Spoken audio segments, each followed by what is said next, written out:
Electrical जी में आपको फिर से स्वागत है। और हम बात करेंगे डीसी शंट मोटर के अभिलक्षण के बारे में।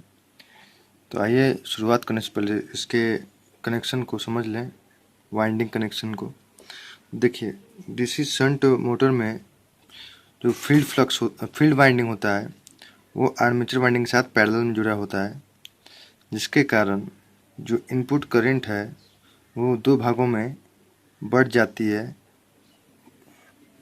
इस जो रेजिस्टेंस होता है विभिन्न शाखाओं का, चाहे वो फील्ड का हो चाहे आर्मेचर का हो, उसके हिसाब से इनपुट करंट बढ़ जाती है।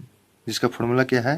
अगर शंट फील्ड का निकालना है तो उसका फॉर्मूला होगा वी इनपुट बटा R S H. R S H मतलब फील्ड रेजिस्टेंस, आर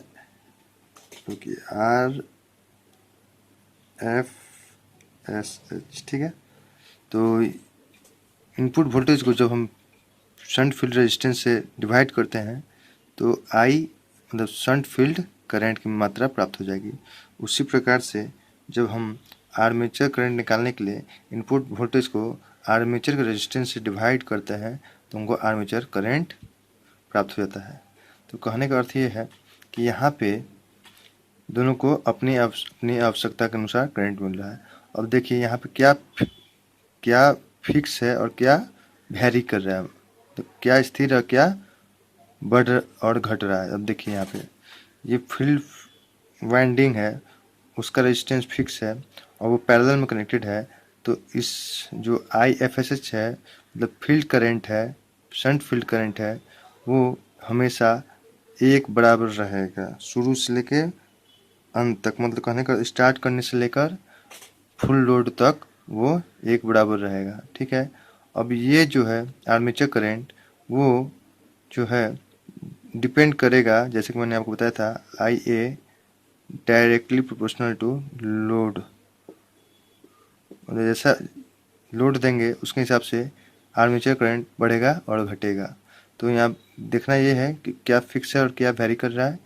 तो ये फिक्स है, जो अब एक तरह से कह सकते हैं जो फ्लक्स है फाइक है वो फिक्स है। क्यों फिक्स है? क्योंकि शंट फील्ड करंट फिक्स है।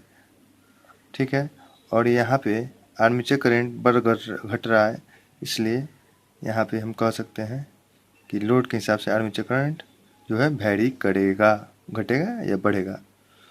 अधिक है तो बढ़ेगा और कम लोड है तो घटेगा। अब आगे देखते हैं, पहला देखते हैं लोड धारा स्पीड अभिलक्षण। अब देखिए, जैसे कि मैंने आपको बताया यहाँ पे कि जब हम मोटर को स्टार्ट करते हैं तो सप्लाई देते हैं तो हमारा फील्ड फ्लक्स जो होता है वो फील्ड फ्लक्स जो है वो निश्चित हो जाता है, वो ना बढ़ता है ना घटता है। तो इस हिसाब से n inversely proportional to flux है। तो इसका अर्थ है ये जब कांस्टेंट है तो स्पीड भी हमारा कांस्टेंट होगा।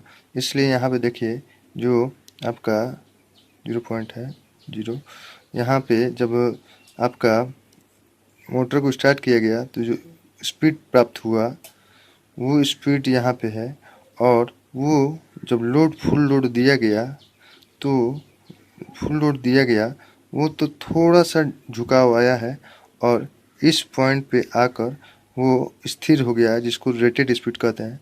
मतलब फुल लोड देने पे उसमें नो लोड से फुल लोड में उसमें हल्की सी कमी आई है।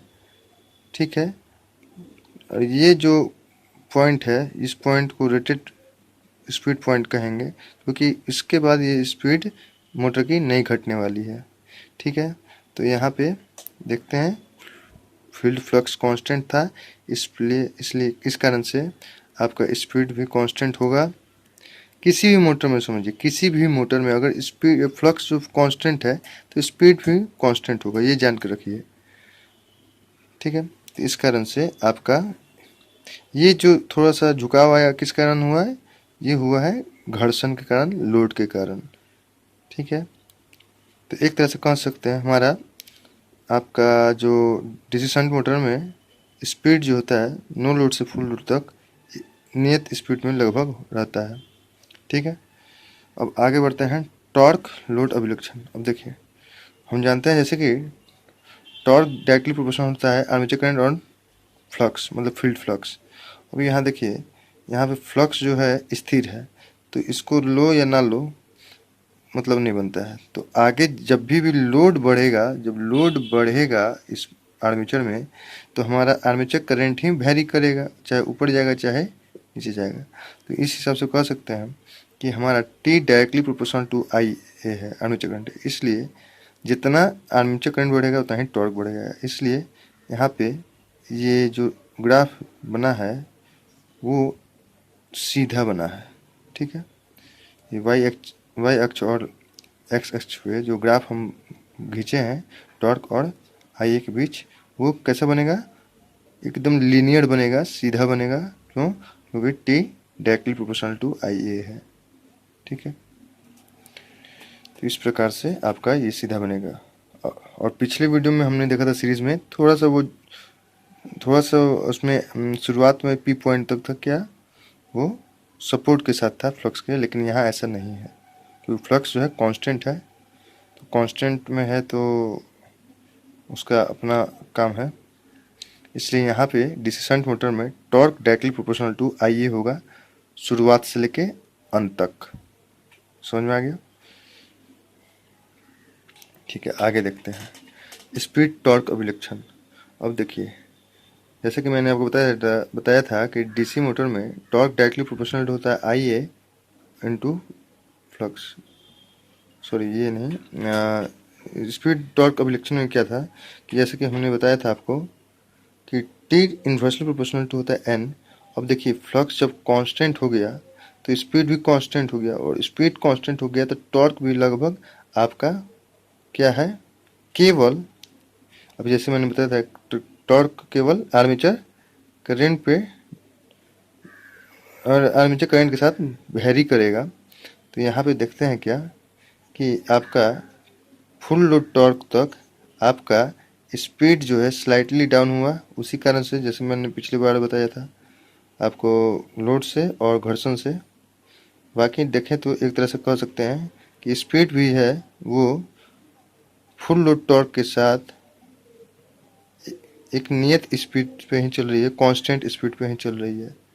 यहाँ पे आप देख सकते हैं हल्का गिरावट हुआ है, जैसा कि पहला जो रिलेशन था लोड धारा और स्पीड अभिलक्षण में, सेम टू सेम आपका टॉर्क के साथ अभिलक्षण है, ठीक है। तो इस प्रकार से आपका जो मिलेगा रिलेशनशिप ग्राफ का कुछ इस प्रकार से मिलेगा। क्यों? तो इस प्रकार से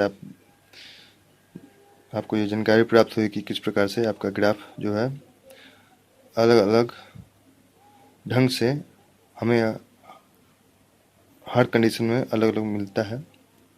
तो यहाँ पे हमें रिलेशनशिप जो है आर्मेचर करंट का, फील्ड फ्लक्स का, टॉर्क का, ये सब हमको ध्यान रखना चाहिए और उसके प्रभाव को देखना चाहिए कि वो किस किस चीज़ पे कब कब डिपेंड कर रहा है, ठीक है। तो इस प्रकार से डीसी शंट मोटर के अभिलक्षण के बारे में आपको बताया। आप लोगों का वीडियो देखने के लिए बहुत बहुत धन्यवाद।